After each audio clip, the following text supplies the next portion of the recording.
अस्सलाम वालेकुम रहमतुल्लाहि व बरकातुहू। उम्मीद करता हूँ आप सब खैरियत से होंगे। हमारे यूट्यूब चैनल में आप लोगों को खुश आमदीद। जैसा कि आप लोग जानते हैं कि मैं रोज़ाना की बुनियाद पर कोई ना कोई एक इस्लामी वाक़या अपने दोस्तों के साथ डिस्कस करता हूँ, और वही इस्लामी या अखलाकी वाक़या मैं यहाँ पे यूट्यूब पे आप लोगों के साथ भी शेयर करता हूँ। आज का जो एक अखलाकी वाक़या जो मैं आप लोगों के साथ डिस्कस करने जा रहा हूँ, वो है नेकी और बदी के मुतल्लक़, कि किस तरह एक नेकी चल फिर के हमारे पास आती है और किस तरह एक बदी जो है वो भी हमारे पास किसी न किसी तरह से पहुंच जाती है। तो ये वाक़या है एक बूढ़ी औरत और एक फ़कीर और उसके बूढ़ी औरत के बेटे के मुतल्लक़। तो एक मोहल्ले में एक औरत बूढ़ी रहा करती थी, और बूढ़ी औरत रोज़ाना की बुनियाद पर एक रोटी पकाकर खिड़की में रख देती थी, और वहाँ से एक फ़कीर का गुज़र होता था और वो रोटी उठाता और रोटी उठा के चल दिया जाता, और वो रोज़ाना की बुनियाद पर बूढ़ी औरत वहाँ पे रोटी रखती और वो फ़कीर उस रोटी को उठाता और एक ही बात करता, जो नेकी है वो आपकी तरफ आएगी, जो बदी है वो भी आपकी तरफ आएगी। तो औरत को बड़ी हैरत होती कि ये क्या बात करता है। तो वो रोज़ाना जब उसका फ़कीर का एक ही मक़ूला होता था, जो नेकी करोगे वो पास आएगी, जो बदी करोगे वो पास आएगी। तो औरत को एक दिन बड़ा तजस्सुस से एक दिन बड़ी परेशानी होती है कि इसको तो चाहिए था कि ये मैं इसको रोटी दे रही हूँ, भूखे को खाना खिला रही हूँ, तो ये कोई दुआ करे, ये क्या बात करके चला जाता है। तो एक दिन वो बूढ़िया औरत जो है उसके ज़हन में एक फ़तूर आता है।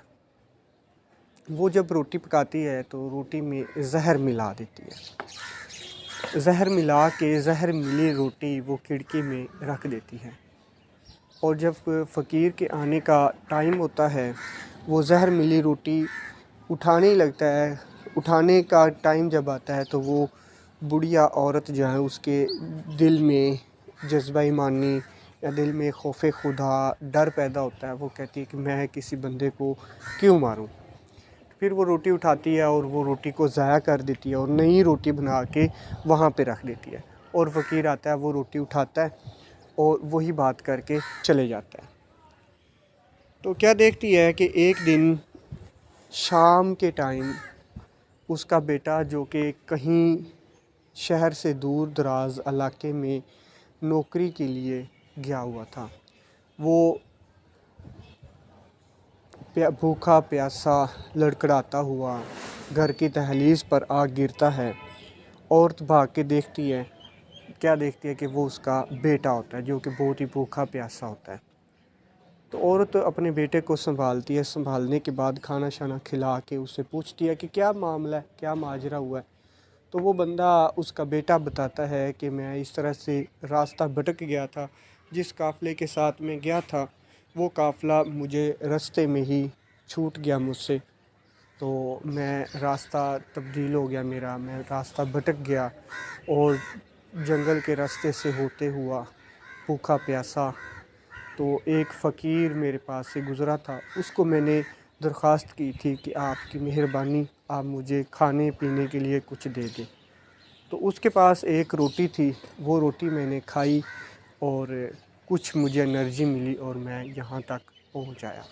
उस वक़्त उस औरत के ज़हन में, उस औरत के दिल में जो है ना, वो वही ख़्याल आ गया कि अगर मैं वो रोटी में ज़हर मिलाई होती तो वही रोटी अगर फ़कीर उठा के ले जाता, और ज़ाहिर सी बात है कि वो उसके बेटे को दे देता। हालांकि फ़कीर को तो नहीं पता था कि ये उसका बेटा है। तो वो ज़हर मिला खाना जब खाता तो वो बेटा उसका हलाक हो जाता। उस वक़्त उस बुढ़िया औरत के ज़हन में वही बात आ गई कि फ़कीर ठीक बताता है कि जो नेकी तुम करते हो वो तुम्हारे पास आती है, जो बदी तुम करते हो वो भी तुम्हारे पास आती है। تو اس لیے لہٰذا اپنی زندگی میں دوسروں کے لیے آسانیاں پیدا فرمائیں۔ اللہ تعالیٰ ہر ایک کو دوسروں کی زندگی میں آسانی پیدا کرنے کی توفیق عطا فرمائے۔ انشاءاللہ ملتے ہیں نیکسٹ ویڈیو میں، تب تک کے لیے اپنا رکھیے گا بہت سارا خیال۔ اللہ حافظ، اللہ نگہبان۔ اللہ اکبر، اللہ اکبر، استغفر اللہ، استغفر اللہ۔